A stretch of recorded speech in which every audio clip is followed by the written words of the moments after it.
Assalamualaikum warahmatullahi wabarakatuh. Jadi pada kesempatan kali ini saya akan coba untuk mengulas sedikit terkait materi pelajaran Al-Quran Hadis kelas 10 semester ganjil. Ini di bab 1 ya, pertemuan pertama yang membahas tentang Al-Quran Kitabku.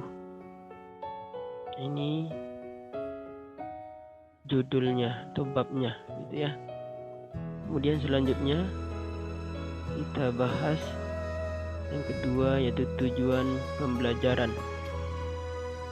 Tujuan pembelajaran dari bab ini adalah pertama, menjelaskan pengertian Al-Quran. Siswa harus mampu menjelaskan pengertian Al-Quran menurut para ulama. Kemudian yang kedua, siswa harus mampu menjelaskan nama-nama Al-Quran. Yang ketiga, siswa harus mampu menunjukkan perilaku orang yang berpegang teguh pada Al-Quran. Seperti itu.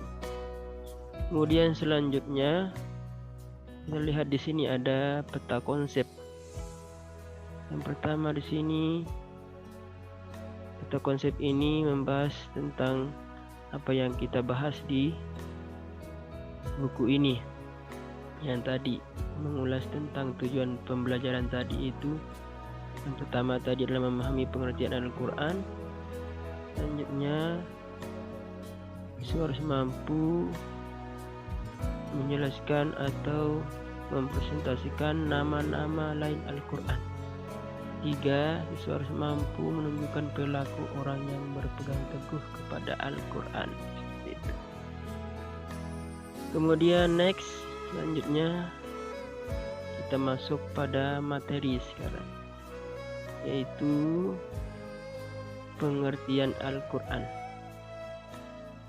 Para ulama dalam bidang ilmu Al-Quran telah mendefinisikan Al-Quran menurut pemahaman mereka masing-masing, baik secara etimologi maupun terminologi. Secara terminologi, para ulama berbeda pendapat dalam mendefinisikan Al-Quran. Berikut adalah beberapa pendapat tersebut.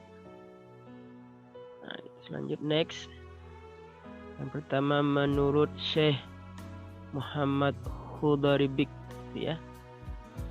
Pertama di sini dalam kitab Tarikh At-Tashri' Al-Islam, Syekh Muhammad Khudaribik mengemukakan definisi Al-Quran sebagai berikut ini.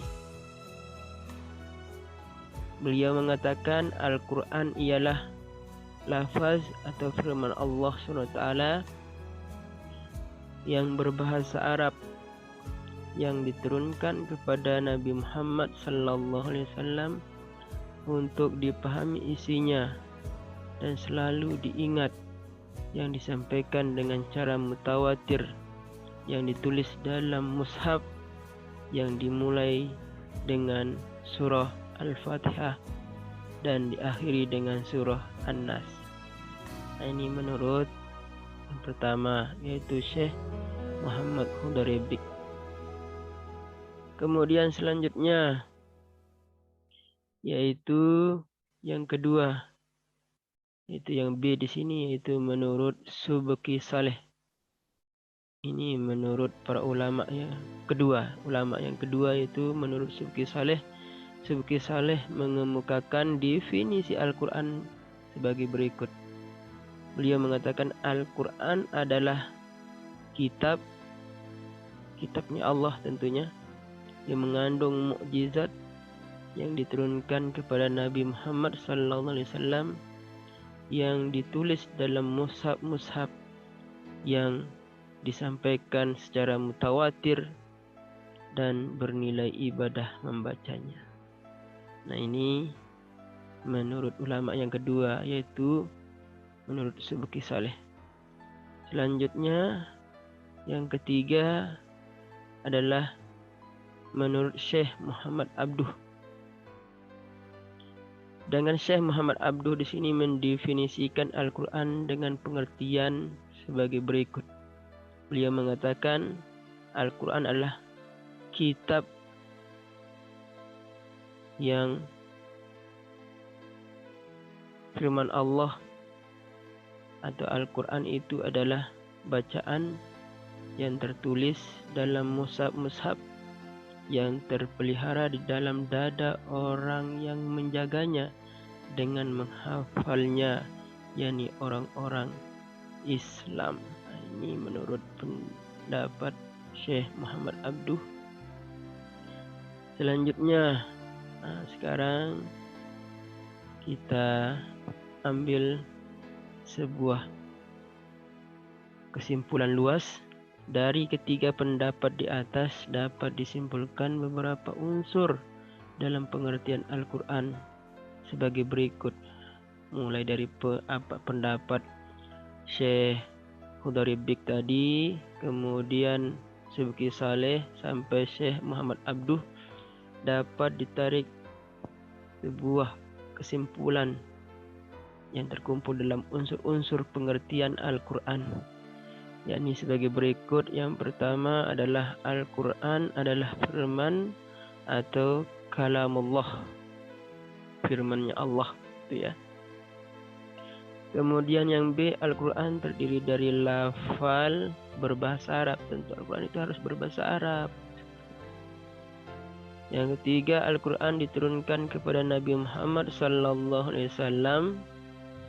Dan yang keempat, Al-Quran merupakan kitab Allah SWT yang mengandung mukjizat bagi Nabi Muhammad SAW yang diturunkan dengan perantara malaikat Jibril.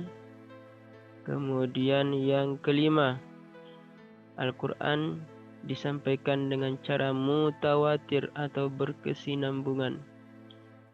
Kemudian unsur yang keenam adalah Al-Quran merupakan bacaan mulia dan membacanya merupakan ibadah. Kemudian unsur yang ketujuh, Al-Quran ditulis dalam mushaf-mushaf yang diawali dengan surah Al-Fatihah dan diakhiri dengan surah An-Nas. Dan yang terakhir, unsur yang terakhir adalah yang kedelapan, Al-Quran senantiasa terjaga atau terpelihara kemurniannya dengan adanya sebagian orang Islam yang menjaganya dengan cara menghafalkannya atau menghafal Al-Quran tersebut. Inilah uraian materi untuk pengertian Al-Quran menurut para ulama di bab 1 ini, di pelajaran Quran Hadis. Demikianlah, terima kasih.